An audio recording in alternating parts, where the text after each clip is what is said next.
In this video, I'll show you how to set up automations in Convertkit. Start by signing into your Convertkit account.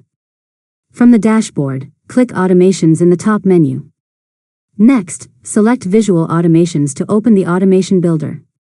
After that, click Create Automation to start a new workflow. Now choose a trigger that will start your automation.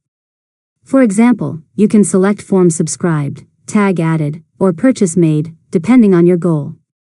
Next, configure the trigger settings and confirm the form, tag, or event that will activate the automation. After that, click the plus button to add your first step in the automation workflow. Now choose an action such as Add Tag, Remove Tag, Subscribe to Sequence, or Send Email.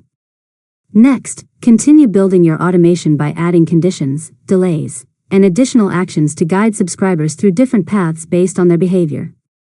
After that, review your automation flow to make sure all triggers, steps, and conditions are set correctly. Now click Publish or Enable Automation to activate your workflow.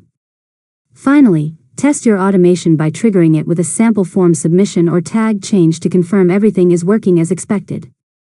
And that's it. You've successfully learned how to set up automations in Convertkit. If you found this tutorial helpful, make sure to subscribe to Learn Mode Lab for more tutorials.